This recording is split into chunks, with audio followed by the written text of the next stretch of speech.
What's up guys? Kumusta kayo? It's me again, Joseph Kate. So for today's video guys, let's talk about BDO credit card cashback or yung BDO deals cashback which is my spending requirement siya before nyo ma-avail yung cashback na sinasabi sa text message ni BDO deals. Pag-uusapan natin kung magkano nga ba yung possible spending requirement. At the same time, pag-uusapan din natin kung legit ba itong text message na to from BDO deals.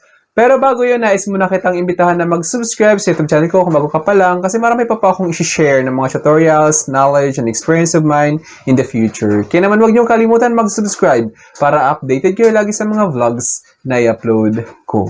Yun lang po at sobrang maraming salamat po. So here guys, as you can see, get up to 5K cashback on shopping spend with BDO Mastercard credit card. So, depende siya sa credit card na meron kayo, guys. Since yung credit card sa BDO na meron ako is Mastercard siya, so nakalagay dito is shopping spend with BDO Mastercard credit card. Ngayon, kung Visa naman, nakalagay dito is shopping spend with BDO Visa credit card. Kung American Express, ganun din. Accumulate spend of. So, ito yung kung magkano nga ba yung spending requirement para ma-avail ninyo yung 5,000 pesos cashback. 50,000 pesos, get 2.5K cashback. So, sa 50,000 na isa-swipe ninyo sa credit card ninyo, yung makukuha nyong cashback is 2,500 pesos. Para naman sa 5,000 talaga, since nakalagay dito is get up to 5K cashback. So, para makuha ninyo yung 5,000 na yon, 100,000 yung kailangan yung i-spend using your BDO credit card para ma-avail ninyo yung 5,000 pesos worth of cashback.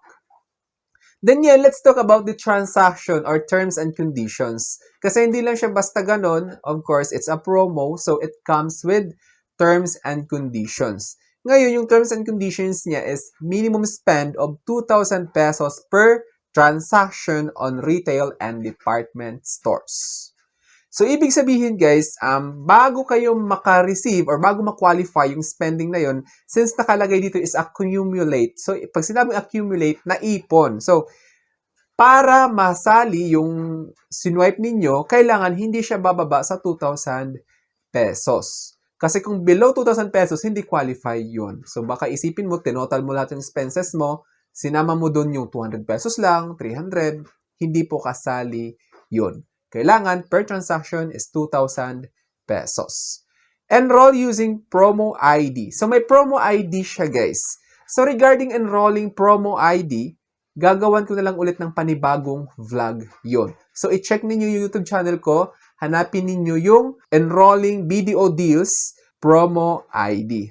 So, nandito yung promo ID niya guys, nakalagay is enroll using promo ID. Yan yung ilalagay nyo doon, yung A13A, 144, 2A7. Ilalagay nyo yan doon sa enrolling form ni BDO sa online. Huwag kayong mag-alala guys, kasi via online lang naman yung enrolling of BDO Deals Promo ID. Nakalagay dito is promo runs 2/1-3. So, ibig sabihin, mula February 1 hanggang March 31, 2026. Since 2/1, so ibig sabihin, February 1 hanggang March 31, 26. So, ibig sabihin, since 2026 ngayon. For terms and conditions, search shopping cashback on BDO web.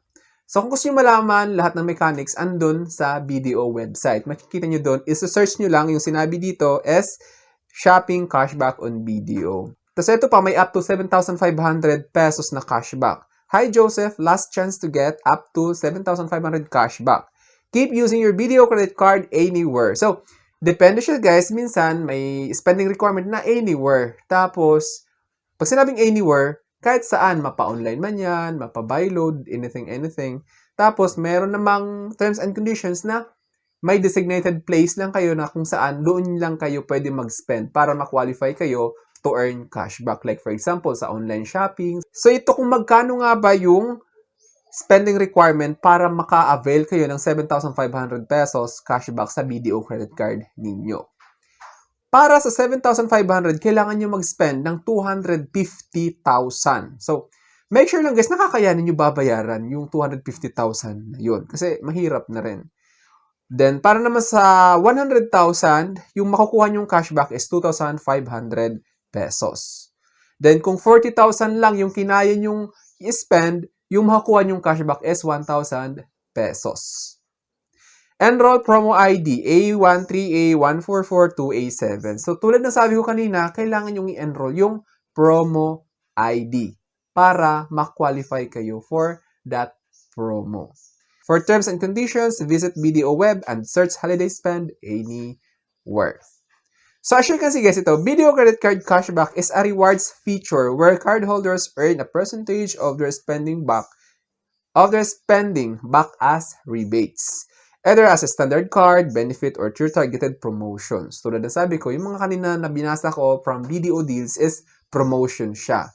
Ngayon, si BDO naman is may sarili talagang credit card which is mag-earn ka talaga ng cashback as it is kahit walang promo. Which is yung credit card na yun na meron si BDO na nag-earn kayo ng cashback, yung American Express Cashback Credit Card. So from the word itself, from the name itself, Cashback Credit Card specifically offers 1% cashback on local purchases and 2% on overseas spend with no cap. Pag sinabing with no cap, wala siyang limit, guys.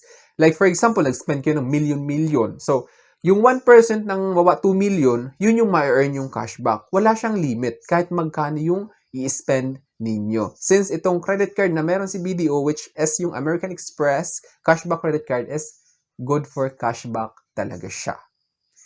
Key aspects of BDO cashback. American Express Cashback Card features 1% local and 2% foreign cashback with no minimum spend or rebate. Ibig sabihin, kahit magkano lang yon, yung 1% nun is ibabalik. Tapos, kung outside the Philippines naman, pag sinabing overseas, outside the Philippines or foreign cashback, nasa labas kayo ng Pilipinas ninyo sinwipe yung BDO American Express Cashback Credit Card na yon.